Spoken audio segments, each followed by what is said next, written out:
Welcome to my The Familiar of Zero Season 3 review, the fourth video in my journey through this series. When we left off, Saito had just returned alive from the suicide mission, through some unknown magic. However, as we start Season 3, the story is over that. It's several months in the future, and the war with Albion is over. The plot of the show is free of any immediate global threat, so there's time to finally spend some more time with everyone at the Tristan Academy of Magic. Overall, Season 3 is a significant change from the previous sections of the story, and it's not for the better. I didn't like Season 3 much at all. This has been the hardest season so far to review, not because it was complex and I had a lot to say, but because I had very little desire to actually talk about it. It's mostly just boring, and if the entire show was like Season 3, I wouldn't even be doing these reviews. Season 3 is basically what I feared the entire show would be before I watched it. Previous seasons I had some reservations, but they had enough good moments or interesting plots to make up for it overall. I'm not going to start with the usual run-through of the plots chronologically this time, because I think there's a couple reasons I just didn't like the series for this whole season. It would be more helpful to address that first. I'll cover plot points and everything else after that, timestamps in the description.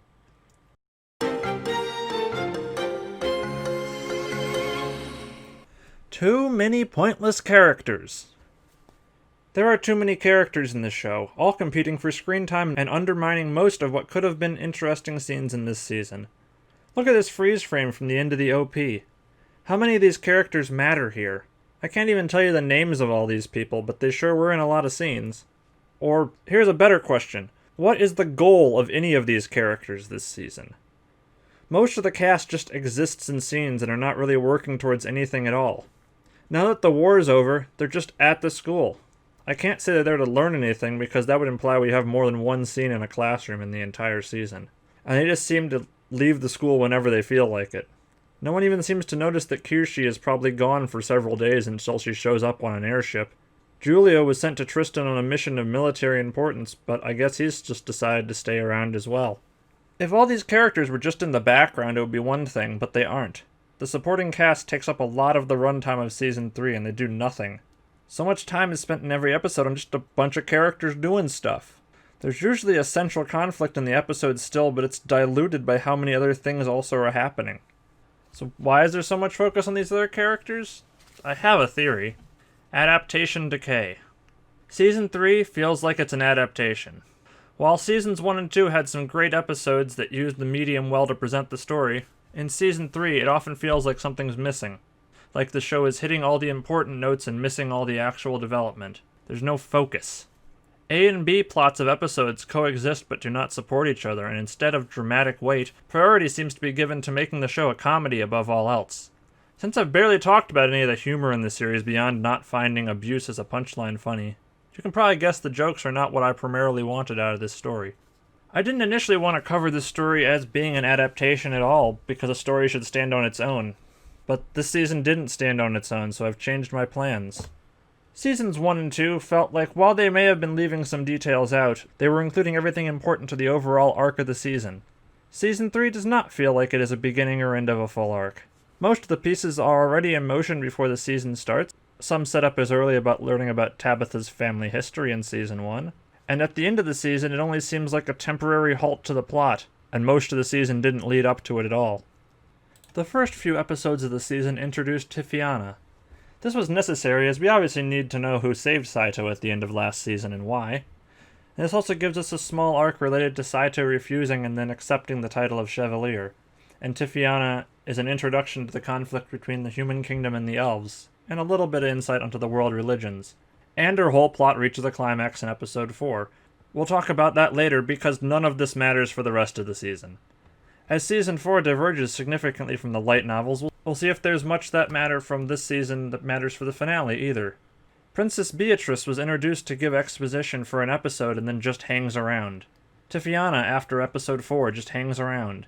These characters that are focused on at the start of the season don't do anything at the end of the season, and instead characters who have been sidelined since Season 1 come back to the forefront. So, to summarize, I'm saying this plot was pointless because what we learned from Beatrice and Tifiana being in the story is that elves exist and that humans don't like them because religion, and nothing else. Bidishal, the male elf, does enough on his own once he's introduced to make elves seem dangerous anyway.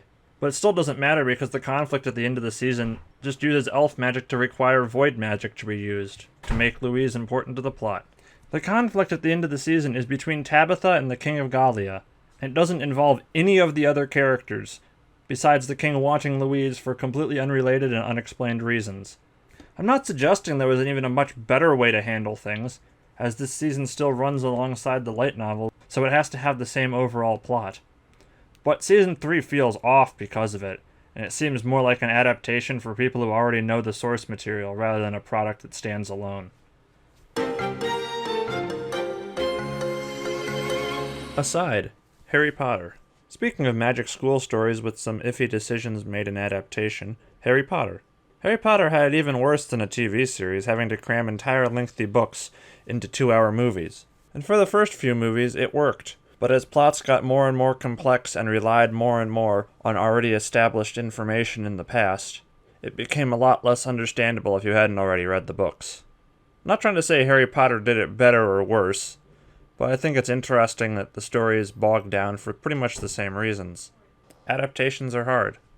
The 6th Harry Potter movie in particular is very bad. Important things happen, but it feels really aimless for most of the runtime, outside of Snape doing that one thing.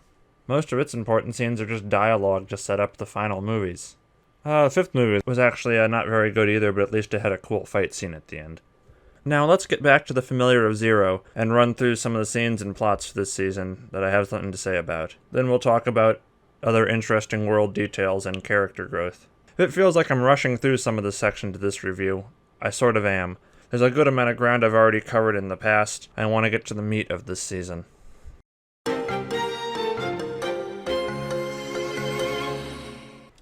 Dumb Harem, the show.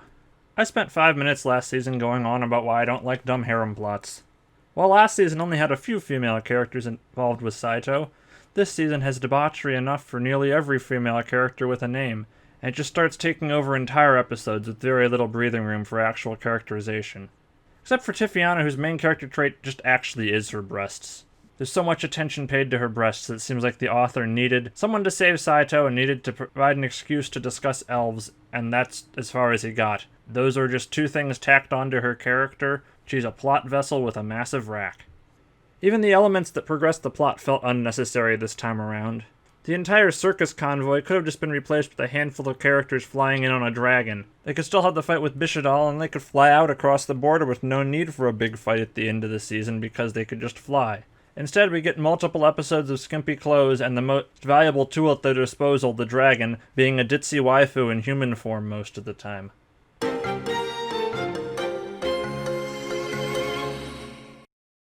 The OP-ED. The OP and ED still do nothing for me. I don't have much to say about this. Final frame of the OP is pretty good, but overall I still don't think it's very interesting. The ED has a bit of change every episode with different people inside the rabbit suit. But it's just a change for the sake of a change. It doesn't really mean anything. The thing about this show is that all the OPs are very similar to each other. So if you like one, you're probably going to like all of them, but I don't like them.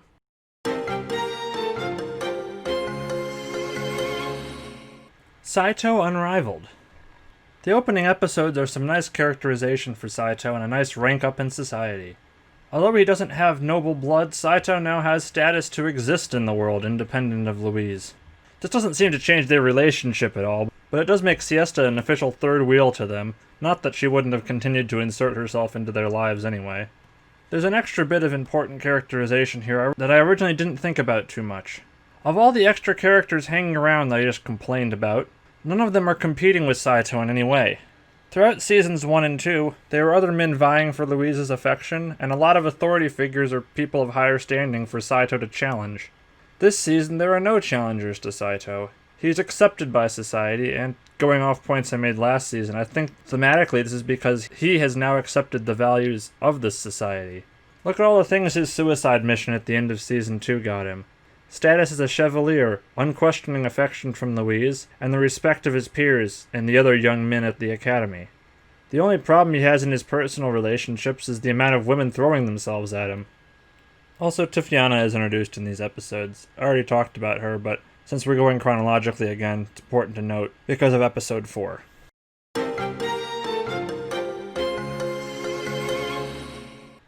Episode 4, The Inquisition. Conceptually, I like this episode. It begins to explore divides between intelligent races and of the religions of the world. But the problem is it only begins to do these things and goes nowhere with it, without enough information to have anything beyond the vaguest sense of conflict and mistrust. Beatrice is such a nothing character. She tells us a very little bit about the world, but she's mostly just a vehicle for Tifiana to develop character and become accepted. I buy that she's privileged and stuck up. I do not buy that whatever tiny country she's from is as important as it seems. Why is she allowed to exert any influence at the school? She has a squadron of knights at her command while she's in a foreign country and uses them to seize a relative of Tristan's royalty. She claims religious authority, and Giulio, who is established as a priest directly serving the papacy, who actually has religious authority, doesn't question it at all, even though she has no actual authority. If Giulio were the one to immediately object to Tifiana being an elf and questioned her religion, that would actually be interesting and have weight, coming from another established character who's one of the good guys, to pit supposed allies against each other. Instead, Beatrice is impossible to take as seriously as the story wants us to because she's set up as nothing more than a stupid school bully. And the resolution to the plot just feels like a bullying is bad narrative. Nothing actually said about fantastical racism or religion. But what do the concepts try to say? Well, the Inquisition's existence is interesting, and it was a bit unexpected. Nobody expects the Spanish Inquisition! But again, this would have been far more effective as an extension of some actual authority, possibly Gallia's, since it's a mashup of France and Spain and the season's main antagonists, so why not have the Spanish Inquisition? The religious snippets we get from this, and from the male elf later in the season, are interesting though, because the elves are not just weird stand-ins for Islam. This is a world where magic is real, and I'm inclined to believe that there is actually some evil dark force sealed away behind this gate that's mentioned. Because if there wasn't, why bring it up? Oh, and then some more dumb harem stuff happens. Episodes 5 and 6 have nothing interesting in them. I have really nothing to say about the episodes, except Saito visiting Colbert's shed in episode 5 is a good scene. Saito remembers everything he thought he stood for in Season 2 and his initial goal of returning home. It's a good moment of introspection. The Sleipnir Ball. The Sleipnir Ball is my favorite concept in Season 3. I just wish there was more of it. This is definitely a chapter in the light novel I will eventually read, because a shape-shifting ball is a very good opportunity to learn about the different sides of characters. Some of its screen time is just used for jokes, like Guiche not transforming at all, but a lot of it's actually very interesting. I really wish it was just the entire episode, because there's so much you could explore about these characters. It would be a perfect time to expand on all those characters who have been hanging around all season, and I hope there's much more to it that just didn't have time to adapt. But the biggest thing we get starting from the Sleipnir Ball is finally getting some actual character development for Henrietta. For the first 2 seasons, Louise looked up to Henrietta as the perfect friend and ruler, and would literally die for her. And Henrietta has been basically the perfect princess. She feels she must be on the front lines of battle, she sells off her belongings to pay for the war. Her only fault as a ruler was loving Prince Wales. In Season 3, we finally begin to see a bit of Henrietta as a character who has actual interactions with the rest of the cast rather than being above repute. We see what Henrietta admires in Louise, and we also see her conflicted as the responsibilities of ruling her country finally put her at odds with the goals of the main cast. She's still trying to be perfect and serve the kingdom above all, but this finally has dramatic consequences instead of just facilitating the main cast being directly involved in war. Sleipnir Ball also has the thing I liked the least in Season 3. Colbert is still alive. It's not the actual worst part of the season. There's a lot of annoying harem comedy bits I already brushed over, but it's such a stupid twist. It destroys death as anything that could possibly have any consequence, as if Prince Wales and Saito didn't damage this enough already. There is no never found the body excuse here, just something that allegedly happened while he was dying on screen to save him that we didn't see, and his body just vanished later on and nobody noticed. One good thing to come out of Colbert's sudden reintroduction was Colbert and Agnes meeting again. While I still don't like that he's alive, this hostile reunion was set up very well. Unfortunately, this gets about 1 minute of screen time, and it's mostly just a side event to the main story. I'm glad that this scene happens at all, as Agnes finally has moved past living only for revenge, but since I really liked this plot in Season 2, I wanted Agnes to be more of a character in Season 3. We don't see her coming to terms with her purpose after the war because she's barely on screen. We just see her resolution when she talks to Colbert after holding herself back when their eyes first meet. But at least this arc is concluded instead of just being dropped. Now this is getting a bit more nitpicky, but there seems to be next to nothing about Colbert's steam-powered airship that was actually taken from looking at the Zero. Just building something big that flies is nothing new. The world already has flying airships, and the Zero didn't use a steam engine, it used a gasoline combustion engine. But I guess the author really wanted a big-ass flying base for the Gallia rescue mission. So many things about the Austin don't make any sense, like how the propellers on the back of the plane even work behind a solid wall. Or why 3 mages can't break the chains tying it down to quickly and easily escape instead of having to brute force through them. Security in Tristan is about as effective as a paper bag, and nothing valuable has been successfully kept safe for even an episode in this show.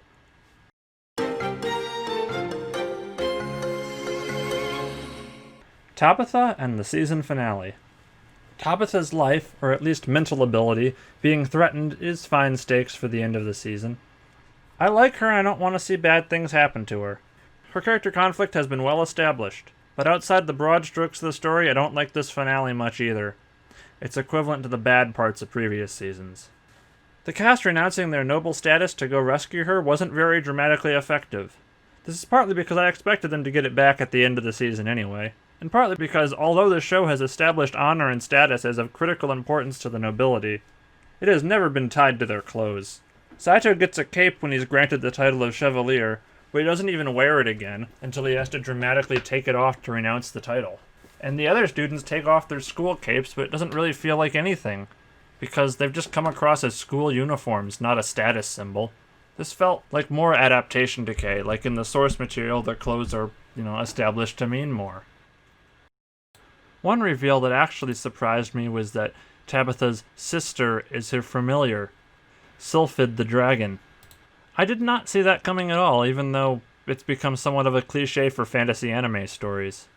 The dragons from Maid Dragon obviously turn into human forms. Shield Hero had a cute bird girl that had a human form. Even The Divide, the book I mentioned back in my Season 1 review, had its own original creatures that could assume a human form, or in this case, elven form. I am very interested in the dynamic that Sylphid, or Ilkuko, brings to the table, as I am interested in what normal familiar bonds are like, especially for creatures like dragons. Dragon Riders of Pern has made me expect all dragon and rider relationships to be interesting. I'm mentioning all these different series to say that there's definitely a potential for interesting stories here, and I do hope that at least the light novels explore it. I'm not holding my breath for any more development for Sylphid in the last season of the anime. The actual fight scenes are some of the highlights of this arc. Saito fighting Tabitha, Tabitha fighting Bidishal, and Saito and Louise and everyone else fighting Bidishal are interesting dramatically as well as visually. While I wouldn't put them on a list of top 10 shonen fight scenes, they work very well for what they are. The last fight, however, involving the giant golem and the Earth military cannon, is satisfying enough if you just like seeing big things explode, but unlike the Zero or the Staff of Destruction, it just sort of shows up without any foreshadowing, and it was pretty disappointing overall. Also, I really question how no one can figure out how to use these relics. I didn't question the plane because planes are complicated and it was hidden away. I didn't question the Staff of Destruction because it was a surprise reveal. But now in Season 3, we've seen cannons and guns in this universe. I'm not sure why no one could figure out this was just a big-ass cannon. There is a severe lack of reverse engineering going on in Halkagenia.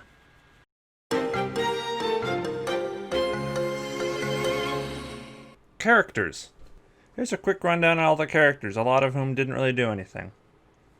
Julio. Remember when he was important and an interesting character? Yeah, he's not anymore. Old Osmond, he's still there. This teacher, does she even have a name? She's still the only faculty we've seen at the school, outside of Colbert who isn't there anymore, so I guess she teaches every class. Beatrice. I'd already talked about her, but I was pretty disappointed that she barely even appeared after episode 4, because she didn't add anything to the plot. Scaron. Now here's a character who actually does something. Although we haven't really learned anything new about him this season, Scaron does actually aid the plot in a couple ways. He aids it in a stupid way by providing Siesta with a love potion that just leads to a dumb harem episode, but he also aids the plot in a couple useful ways by helping them get across the border to Gallia in traveling circus clothes, which also leads to a bunch of dumb harem stuff. The Fat Kid. Okay, his name is Malicorn, but I didn't remember it. He's in a lot of scenes, but is ultimately useless. I didn't think he was particularly annoying. He just doesn't really do anything. I would like to see him have more of a relationship with Sylphide, but I don't think that's happening. Mon Mon. After 3 seasons, we finally see water magic used offensively. She also uses water magic to drug a large amount of alcohol, so they can sneak to the castle in the finale. So I have to respect her as a character that at least expands our understanding of the capabilities of water mages a little. When she's not doing those things, she's just sort of a hanger-on, and has boobs so she gets dragged into dumb harem stuff. Kirshi.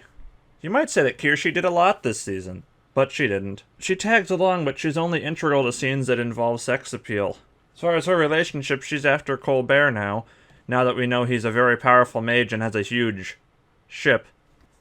Sylphide, or Lulukuko, is a pretty good character. She's already been useful since Season 1 for bailing Louise and Saito out of dangerous situations. But I guess I should count her as her own character now that she's acted independently instead of just being a tool at Tabitha's disposal. I would like a lot more about her dynamic with Tabitha to be explored, but I'm not holding my breath for it. In human form, she's just a ditzy waifu character who doesn't really do much. Bidishal the elf. We don't really learn a huge amount about Bidishal himself, but we do learn a good amount about the goals of the elves, and a lot of things about them through him, so he serves as a world-building mouthpiece more than a character in himself. Since we'll probably have more conflict with Gallia in the future, we'll have more chance to learn about him.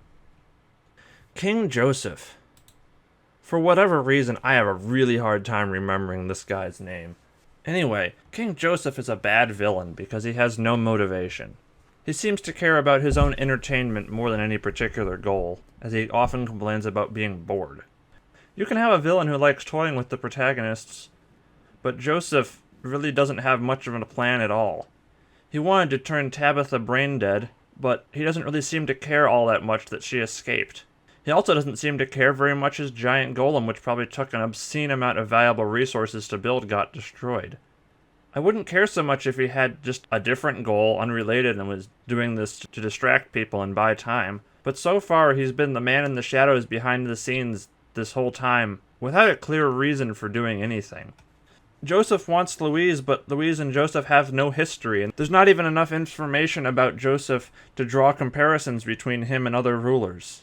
Despite being portrayed as a perfect ruler, Queen Henrietta may have similar fear of her own family members if there were any of them left alive to possibly challenge her for the throne. This is a world where it's perfectly acceptable for royalty to marry their own cousins. It's hard for us to judge if Joseph's killing of his own family members is a commonplace thing in this world. We just flat out do not know enough to have any frame of reference for anything Joseph does.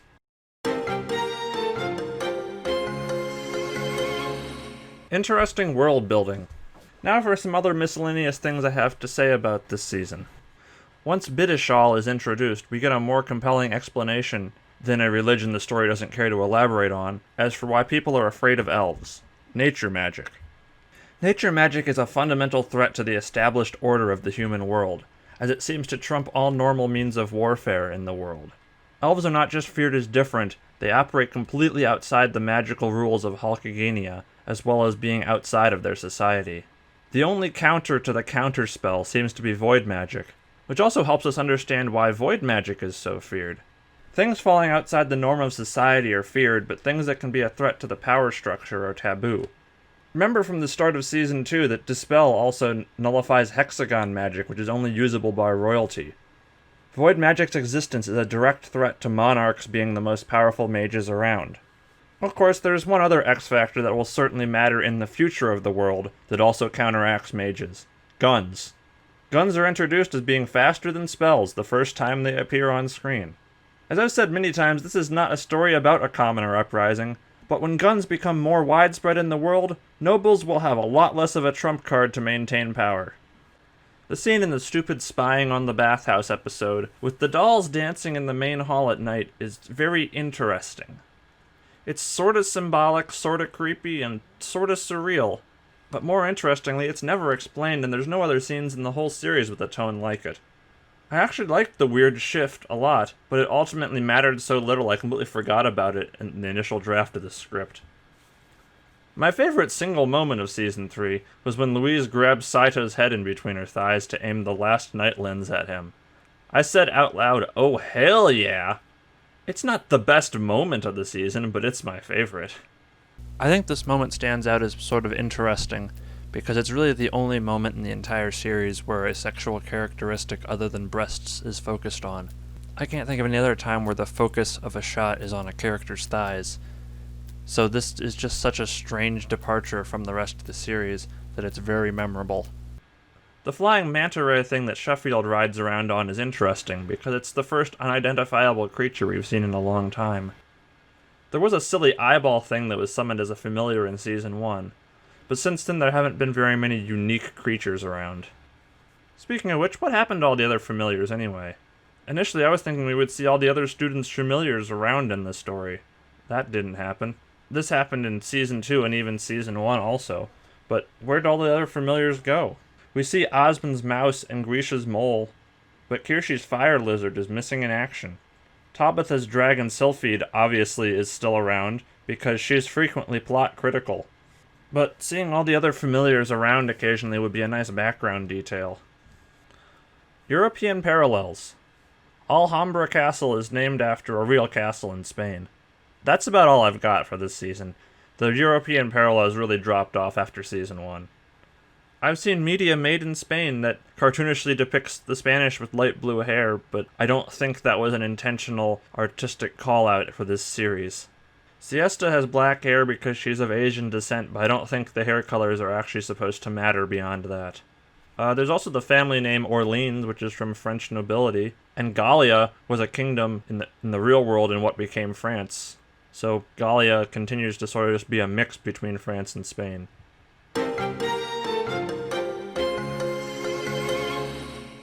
Predictions and what to watch for. I'm not going to list out everything I've mentioned in the past 2 seasons here, because a lot of that didn't really apply to Season 3. Here's the ones I have something to say about now. Expanding the Harem. I called this one. This didn't happen in Season 2, but in Season 3 it definitely did. Tabitha is attracted to Saito now. Henrietta's still around. Tiziana isn't really romantically involved with Saito, but her 2 personality traits seem to run into him a lot. All in all, definitely an expanded harem. Limitations of powers. We still don't really understand void magic, but we still don't really understand any magic. Void magic seems a lot more fickle than other elements, though. Or Louise is just way less self-sure than any other character in the series. The main cast survives, but more other people will die. This definitely hasn't come true. Did anybody else die this season? This went backwards with Colbert coming back to life, and his survival makes any threat seem trivial. I still feel like, at least for the finale, somebody else has got to kick the bucket, but our main core group seems immortal at this point. Meeting an actual living displaced person from Earth. This still hasn't happened, but maybe Sheffield will be revealed to be from Earth, since she's also a familiar? Who is the fairy? Tiziana is an elf, actually. Anyway, this question from Season 2 was answered almost immediately, as I expected. What other fantasy creatures are in this world? So far, it's just elves. We haven't heard anything about trolls since their cameo at the end of Season 2, but still, elves is a significant change from only humans. What happened to Saito's weapons? This still hasn't been explained. His sword just sort of teleported away with him, but I really expected to hear something about his plane. It seems to have vanished. Guiche will die. Yeah, I don't think this prediction's gonna come true at this point. And now, one new prediction. Season 4's plot will involve Joseph's eventual actual revelation of having a goal. If Season 4 does not involve what Joseph is actually up to, Season 3 will be retroactively even worse for setting up a mystery and not delivering anything on it. Anyway, that's it for my review of Season 3. This video took a lot longer to come out than it should have, and hopefully my Season 4 review will come out a bit quicker than this. I also want to do a short video just covering the OVA episode and additional materials related to the anime, and I still have plans for one other ZNT related video once I'm done with Season 4. Thanks for watching. See ya for Season 4.